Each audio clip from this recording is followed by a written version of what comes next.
Mike Johnson is a hammer, a great conservative. And I'm only saying that because there's so many people calling him a complete rhino, saying, oh, he's Mitch McConnell. And oh, he's like that Loudermilk guy, totally sold out the US. You guys are totally wrong. I'm going to make my case. Welcome to the Doug TenNapel channel. I hope you'll give me a chance to make my case that Mike Johnson is a complete hammer. In fact, a very rare conservative to have on our side. And there's a reason why. He's one of Trump's top guys and has been for a long time. I'm not aware of Mike Johnson ever stabbing Trump in the back. Now, we may have different opinions on, what he did with the budget, bringing in that giant stack of laws where he was still following the old way of doing things. I agree. When the Senate ran their sham impeachment hearings against Trump, this is in 2019 and in 2020, it was Mike Johnson who served as Trump's legal team to defend him. One of the few guys to stand with Trump while he was being impeached. So there's all kinds of other people going, oh, I'm MAGA and oh, cut the budget. But I didn't see them stand up with Mike Johnson and legally defend Trump. I didn't see Thomas Massie do it. I didn't see Rand Paul do it. No one's going to call them sellouts to the border. He's also one of the few who voted against certifying the 2020 election results. So again, a lot of people will say, oh, he's a sellout to the border. But he's got balls of steel if he's defending Trump in not certifying the election results in 2020, when many other Republicans wouldn't touch that for fear of their career. So that's my first just background on Mike Johnson. Doesn't smell like a lot of other rhinos to me, in that he's willing to put his career on the line for Trump for what he believes in. This is the beatdown he gave to Mayorkas. And listen to the anger in his voice. Mike Johnson is on fire here. The weaponized No, sir. No, sir. The court found specifically, it's a finding of fact that is not disputed by the government defendants, the Biden administration, your agency, the FBI, or DHS, not in the litigation. They determined you and all of your cohorts made no distinction between domestic speech and foreign speech. So don't stand there and tell me under oath that you only focused on adversaries around the world. I have to be honest. That's him defending free speech. And tell you, I'm not sure exactly what you do at the Department of Homeland Security other than great harm. On your watch, the data is pretty clear. We've had record levels of illegal immigration, a rapid decline in deportations, skyrocketing fentanyl deaths across our country. And the Secret Service, which is a DHS component, can't determine who left cocaine at the White House. In the middle of all this, you created this Cybersecurity and Infrastructure Agency, CISA, which is a division of DHS.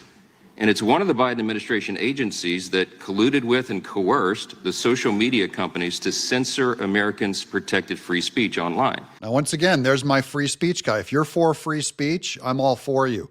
But he's specifically he hammers him. That's specifically detailed in a 155-page court opinion that came out of the federal court in Louisiana in the landmark litigation of Missouri v. Biden. Have you read that court opinion?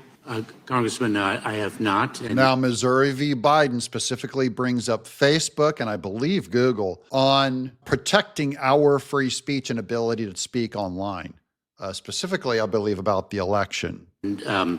The Cybersecurity and Infrastructure Security Agency does not censor speech. Okay, well, the court found otherwise. And it's really curious to me, actually it's quite alarming that you haven't read the opinion, because your agency is listed in this opinion. The federal court looked at volumes of evidence over months of litigation, and they determined, among other things, that if the allegations made by the plaintiffs, the states in this case, are true, and hold on, the preliminary injunction was granted against your agency, sir, and other Biden administration agencies, including the DOJ and FBI, the court said it involves the most massive attack against free speech in United States history. And you're telling me this opinion issued July 4th has not reached your desk? No one's briefed you on it? Oh, I have been briefed on the Missouri litigation. Okay, but you haven't taken the time to read it yet. Congressman, no, hold on. Have you read it or not? I have read parts of it, Congressman. Oh, parts of it. Did you read the parts where it said that this is Orwellian and dystopian and that your agency is involved in a massive cover-up of specifically conservatives' free speech online? Boom. See, this is why Mike Johnson, I believe, is one of our best advocates for free speech. We're going to continue with this. But I just want to say, when I read it all the time, just today on Twitter, people going like, Mike Johnson sold us out. He's a sellout. He's a rhino. I'm sorry. I haven't even heard someone else mention Missouri v. Biden from the congressional floor like Johnson has. So I don't get it. You're way off. You're a weirdo conspiracy theory, or you just listen to other MAGA people, and when they all go get Mike Johnson, you're like, yeah, I'm an idiot, but I'm going to get Mike Johnson. He's a rhino. We need to get on someone a dog pile. Wrong guy. This guy is more free speech, especially for what we do on YouTube, X, and others. I have seen no evidence of himself. I've seen him make mistakes on the budget, like which Matt Gaetz called him out on and Marjorie Taylor Greene called him out on, with all the added stuff to the budget. I would not say he's immoral or duplicit or a sellout. He's not getting money from anybody if he's defending free speech like this. Congressman, the Cybersecurity and Infrastructure Security Agency is not involved in such conduct. Okay, well, the court found otherwise, and you stand here under oath and you give us these answers that we know are not true because this is demonstrably untrue. I'm suggesting to you that you're saying things to us under oath that are proven by the record to be untrue. Now, proven by the record under oath to be untrue means he could be under an investigation. Let me ask you about this specifically.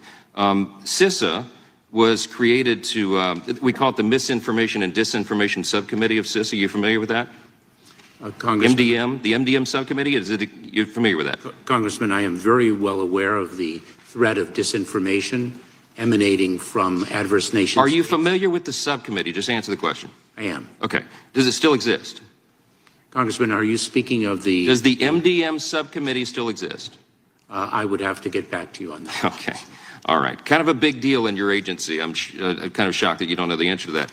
Also, did not get a pardon yet, guys. Mayorkas is not covered with a pardon.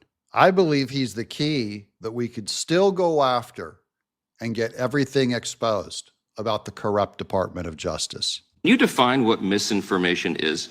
Congressman, misinformation is false information that is disseminated to... Excellent. Who determines what is false? Congressman, our focus... Who determines what is false in your agency? If you're going to pull something off the internet and collude with a social media platform to make sure Americans don't see it, who determines what's false? Congressman, we don't do that. That's not true. That is not true. That is not what the court has found. This is not a Republican talking point. This is what the documents show. We've had people testify under oath that say, and you just defined the term, you're telling me that you don't know who determines what is false? Congressman, what we do at CISA, the Cybersecurity and Infrastructure Security Agency, is identify the tactics that adverse nation states use to weaponize disinformation. Okay, what is disinformation? What is disinformation? Disinformation is inaccurate information. Who determines what's inaccurate?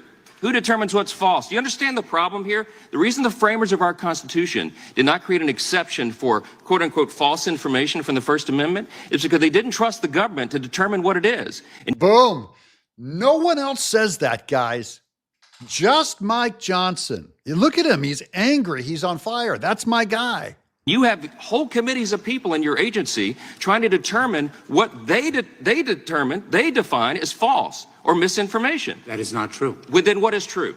What we Please do enlighten us. is what we do is we disclose the tactics that adverse nation states are utilizing to weaponize information. No, sir. The court found specifically, it's a finding of fact that is not disputed by the government defendants, the Biden administration, your agency, the FBI, or DHS, not in the litigation.